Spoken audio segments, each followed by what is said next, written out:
Have you ever stopped to think about the sheer, mind-bending complexity of a modern blockbuster? For over 100 years, making a movie has been a monumental undertaking. It's a craft of immense human effort, a logistical ballet of writers, actors, artists, and technicians, all pouring thousands of hours into creating just a few seconds of screen time. The fundamental rule has always been simple. To create something more spectacular, you needed more. More people, more money, more time. That's how it always worked.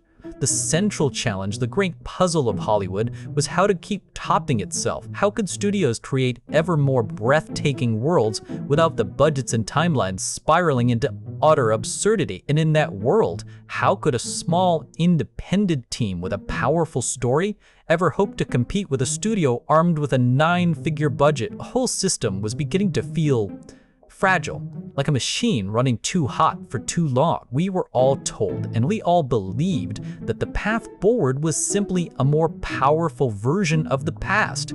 It was a story of incremental gains, bigger armies of visual effects artists, more powerful computers churning away from months on end to render a single scene, and software that made the painstaking frame-by-frame process just a little bit faster. The core belief, the bedrock of the entire industry, was that creating cinematic magic would always be a fundamentally human, artisanal process. It was about armies of digital painters and 3D modelers, each a master of their craft, meticulously building worlds one pixel at a time. The idea of anything else wasn't just dismissed, it was unimaginable. But then a detail emerged that didn't quite fit this picture. It was a nagging observation, a quiet tremor that hinted at a crack in the very foundation of this accepted reality. The engine of Hollywood was starting to make a noise it had never made before, and no one could quite figure out why. To understand how deep this old belief ran, you have to appreciate the sheer artistry and effort it replaced. Before digital, special effects were a physical craft. If you wanted a spaceship, you built a miniature model and filmed it with a special camera. If you wanted a monster, you sculpted it out of latex and put an actor inside. It was a world of ingenious, practical magic. Then came the digital age, and with it, a new kind of magic: computer-generated imagery, or CGI. Suddenly, the only limit was the artist's imagination and the processing power of their computers. But this new magic came with its own set of brutal rules. Creating a believable digital world was in many ways even more labor-intensive than the practical effects it replaced. Think of it like building a pyramid. A single shot in a modern blockbuster might have thousands of individual elements. Each one, the character, a building, a wisp of smoke, had to be digitally sculpted, painted, and lit by a team of highly specialized artists. A senior artist, a master of their craft, could spend weeks on a single asset. Then all those pieces had to be put together, a process called compositing, to create the final image. And then you do it all over again for the next frame. It was a digital assembly line of incredible complexity. The undisputed consensus was that this was the only way to achieve photorealism. To create the kind of spectacle that would draw audiences into theaters, you had to pour in human hours. The logic was inescapable. More detail required more artists, and more complex scenes required more time. The computers were just tools, incredibly powerful pencils and paintbrushes, but it was the human hand guiding them that created the art. The entire economic and creative structure of Hollywood was built on this foundation. It was a model that produced some of the most iconic films in history, and for decades, there was no reason to believe it would ever change. It was elegant, it was proven, and it seemed utterly irrefutable. But that elegant structure was beginning to groan under its own weight. The first sign that something was off, the first thread that refused to be tucked in, was the cost. Blockbuster budgets weren't just rising, they were ballooning into financial black holes. Visual effects, the very engine of the modern spectacle, were a primary driver of this explosion. A single, complex VFX shot could cost tens of thousands of dollars. Films like Avengers Endgame required over 2,500 of these shots, pushing their VFX budgets into the hundreds of millions. This wasn't just expensive, it was becoming unsustainable. The prevailing theory that you could just keep adding more artists and more computers was hitting a hard economic wall. The machine was demanding more fuel than the system could provide. Then came the second wrinkle in the story from a place no one in Hollywood was looking.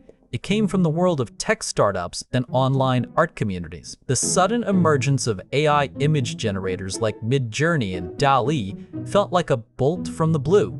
Suddenly, anyone with a keyboard could type a simple text prompt, a cyberpunk city in the rain, cinematic lighting, photorealistic, and get back a stunning piece of concept art in seconds. Think about what that meant. This process, which used to take a highly skilled artist days or even weeks, was now being done in the blink of an eye. For the film industry, this was a profound and unsettling development. It proved that an AI could not only understand complex visual ideas, but could also master style and mood, the very soul of cinematic art. At first, it was a curiosity, a tool for brainstorming. But it was a major hint that static images were just the beginning. And then came the moment the ground truly began to shift. The first tech demos, from text to video models, started to appear online. OpenAI, a company that had been at the forefront of AI research, unveiled something called Sora. They released a series of short video clips generated entirely from text prompts: a woman walking down a neon-lit Tokyo street, a pirate ship battling a monster in a swirling vortex, historical footage of the California gold rush that never actually happened. These early clips were short, sometimes a little quirky, with a dreamlike quality where the physics weren't quite right, but they were shockingly realistic and coherent. Then, Google released its own model, Veo, which could create high-definition videos over a minute long and understood cinematic language like time-lapse or aerial shot. These weren't just better tools. They were a completely new form of creation. They were like the first strange bacteria in a petri dish, proving that a different kind of life was possible. The industry wasn't fully ready to believe it, but the signs were now impossible to ignore. The official story, the one built on the idea of massive human armies creating films frame by frame, was beginning to unravel. The pieces of a new story were scattered on the table, and the weight of things that just didn't add up was becoming palpable. For years, the problem of creating bigger and better movies was approached like trying to build a faster horse. Everyone was focused on making the existing process, the one with huge teams and massive render farms, more efficient. The solution, it was assumed, had to be a better version of the old way, but that was never going to solve the fundamental problem of unsustainable costs and creative bottlenecks. The real answer wasn't a faster horse. It was the invention of the car. Generative AI. Revolution isn't about making the old manual process a little bit faster.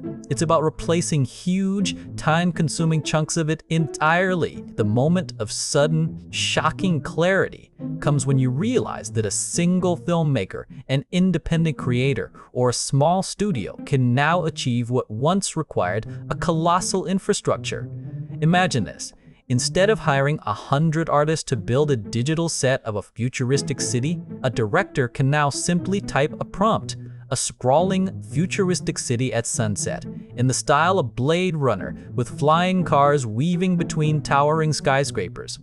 And in minutes, not months, an AI like Sora or Veo can generate a photorealistic, movie-quality scene complete with motion and atmosphere. This isn't just an upgrade, it's a fundamental transformation of the creative process. It's a leap from manufacturing to magic. The core of filmmaking, which for a century was about the physical and logistical challenge of capturing images, is suddenly shifting to the art of pure imagination and description. The new bottleneck isn't the budget, it's the clarity and creativity of the prompt. This new way of thinking makes all the jumbled pieces from before snap into place. The unsustainable costs, the rise of AI art, the strange and wondrous text-to-video demos, they weren't just anomalies, they were signposts pointing to this very moment. A moment where the rules of filmmaking were being rewritten by a completely new kind of intelligence. The lone creator can now dream up a world, and with the right words, conjure it into existence. With this new understanding, the puzzling observations from before suddenly make perfect sense. The unsustainable costs of visual effects weren't a sign of failure, but a pressure valve, indicating that the old model had reached its absolute limit and was ready for a disruption. The rise of AI art generators was the canary in the coal mine, proving that complex aesthetic concepts could be understood and replicated by a machine, paving the way for motion. And those early text-to-video demos from Sora and Veo, they were the first flickering images of a new cinematic language being born. This paradigm shift doesn't just solve old problems, it opens up entirely new worlds of possibility.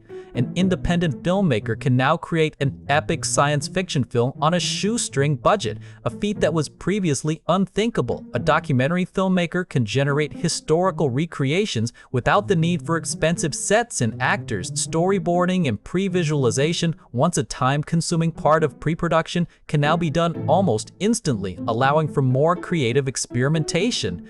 The very definition of a filmmaker is expanding. It's no longer just about who can operate a camera, but who can craft a compelling vision with words.